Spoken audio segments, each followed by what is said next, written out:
The following program contains graphic descriptions of violence and may include disturbing content. Viewer discretion is advised. Boston in the early 1960s was a city cloaked in fear. Women locked their doors, gripped pepper spray tightly in their purses, and cast suspicious glances over their shoulders, even in broad daylight. Something, or someone, was hunting. One by one, women were found in their homes, strangled, often with their own clothing or belongings, posed grotesquely as if the killer wanted to make a statement. No forced entry, no signs of struggle, and no answers. The media named him the Boston Strangler. But behind that terrifying moniker was a man named DeSalvo, a man whose charm and confidence masked one of the most disturbing killing sprees in American history. DeSalvo was not what most imagined when they thought of a serial killer. He was a family man, married, a father. He worked as a maintenance worker and salesman. But behind the smiles and pleasantries, DeSalvo was deeply disturbed. Prior to his alleged murders, he had already established himself as a predator. Known as the measuring man, he would enter women's homes under the guise of recruiting models, asking to take their measurements and often assaulting them in the process. These offenses escalated, leading to a series of rapes, earning him another nickname, the Green Man, for the color of the work uniform he wore during the attacks. But the crimes that would paralyze a city were something else entirely. The first confirmed victim of the Boston Strangler was 55-year-old Anna Sleezers. On June 14, 1962, she was found in her Boston apartment, nude, with a bathrobe cord tied around her neck in a crude bow. There were no signs of forced entry. She had been sexually assaulted and strangled. Investigators were puzzled. The crime felt intimate, controlled, and it wouldn't be the last. Over the following months, a pattern emerged. The victims were all women, ranging in age from their late teens to their 80s.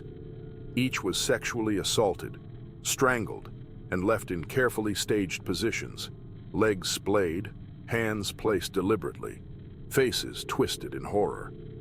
The strangulation was often done with nylon stockings, belts, or cords tied into elaborate knots. The staging wasn't sloppy, it was theatrical. Mary Mullen, aged 85, died of a heart attack, but under suspicious circumstances that mirrored the fear sweeping the city. Then came Nina Nichols, 68, found with her nylon stockings knotted tightly around her neck and sexually assaulted with a foreign object. Helen Blake, 65, was next. Her body was discovered with multiple ligatures around her neck and signs of sexual trauma. The violence was not just physical, it was psychological. Whoever the strangler was, he wasn't just killing. He was making a statement, leaving his victims in ways designed to haunt those who found them. While the public began to panic, the Boston police were stuck, with no fingerprints, no witnesses, and seemingly no connection between the women other than their gender and vulnerability. Investigators scrambled. Fear morphed into hysteria. Newspapers printed sensational headlines. Self-defense classes for women sold out. People began to wonder, was this one man, or multiple killers copying each other? Then the murders took a disturbing turn. The Strangler's victims began to grow younger. In December 1962, 20-year-old Sophie Clark was found in her apartment, nude and strangled with her stockings and a pillowcase. There were signs of violent struggle and sexual assault. The brutality was escalating. Days later, 23-year-old Patricia Bissett was murdered in a similar fashion. As the months rolled on, so did the death toll. Beverly Simmons, a 23-year-old singer, was stabbed repeatedly in addition to being strangled, an evolution in the killer's behavior that shocked even seasoned investigators.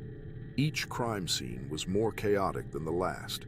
While early victims showed signs of calculated control, the later ones bore the marks of growing rage. Blood was more prevalent, the ligatures more violent. Some victims were assaulted with household objects. This wasn't just about killing anymore.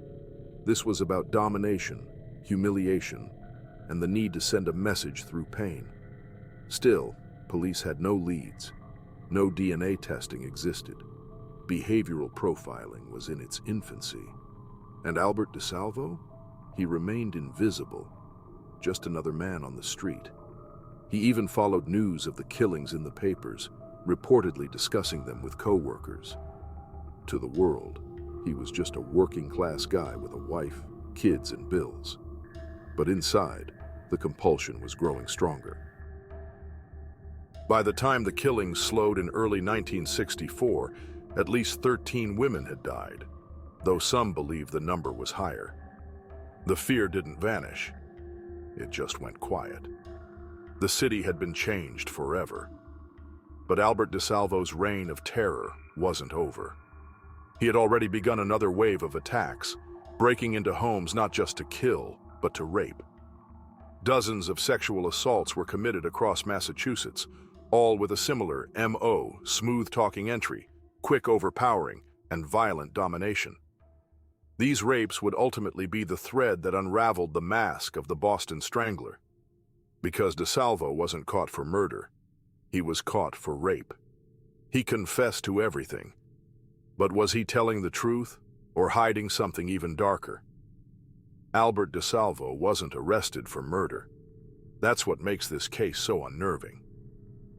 The man who would eventually confess to being the Boston Strangler, a figure who had terrorized Boston for years, wasn't brought down by the death of a victim, but by his own compulsions as a serial rapist. In late 1964, DeSalvo was apprehended during what should have been a routine investigation into a series of brutal home invasions and sexual assaults. Police dubbed him the Green Man because of the green maintenance uniform he wore while attacking women across Massachusetts. While awaiting trial at Bridgewater State Hospital, DeSalvo began talking, not to detectives, not to the press, but to another inmate, George Nassar, a convicted murderer. According to Nassar, DeSalvo began recounting the Strangler murders in excruciating detail, details that hadn't been released to the public.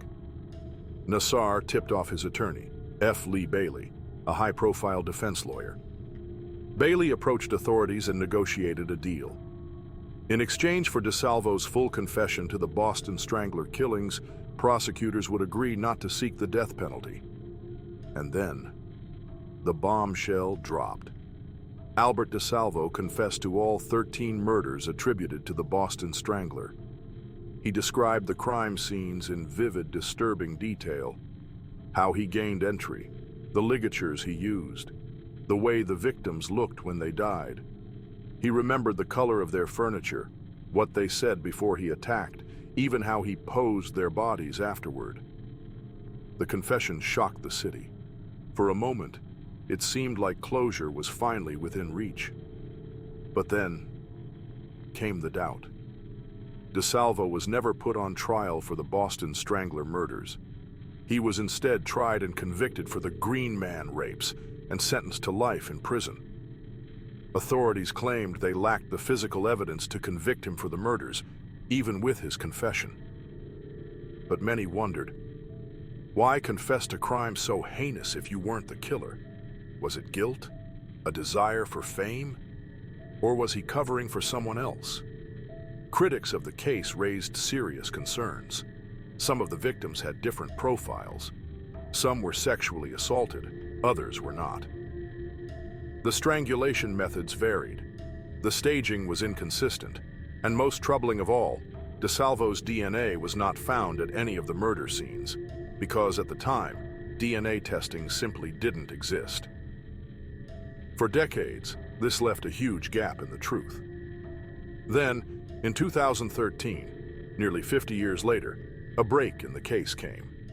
Advances in DNA testing allowed investigators to extract genetic material from seminal fluid left at the scene of Mary Sullivan's 1964 murder, believed to be the last Boston Strangler victim. It was a high-profile case long associated with DeSalvo, and his confession had matched several details. Authorities exhumed DeSalvo's body and tested his DNA. It was a match. That single test placed DeSalvo at one of the crime scenes. concrete proof that he had at least killed Mary Sullivan. But that left one chilling question unanswered. What about the other victims? To this day, many experts believe that DeSalvo may have only committed a portion of the murders attributed to the Boston Strangler. Some theorize there were multiple killers. Others suspect DeSalvo exaggerated or fabricated parts of his confession, perhaps prompted by Nassar or even manipulated by others seeking fame or legal advantage. Then, in 1973, just as the public interest in the case had begun to fade, Albert DeSalvo was found stabbed to death in his prison cell at Walpole State Prison.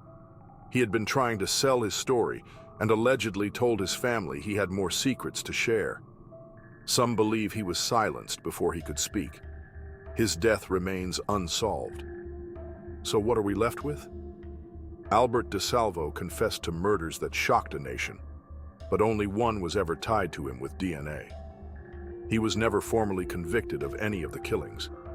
The rest remain clouded in mystery, speculation, and controversy. Was he the sole Boston Strangler? Or was he just one predator in a city that had become a hunting ground for many? What makes DeSalvo's case so haunting isn't just the brutality of his crimes, but the uncertainty of it all. A man who fit in so easily with society, who had a family, a job, a routine, also carried within him a compulsion so violent, so disturbing, that even after his death, the full truth still evades us. One confession, 13 victims, one confirmed match, and a chilling legacy that will forever haunt Boston's history.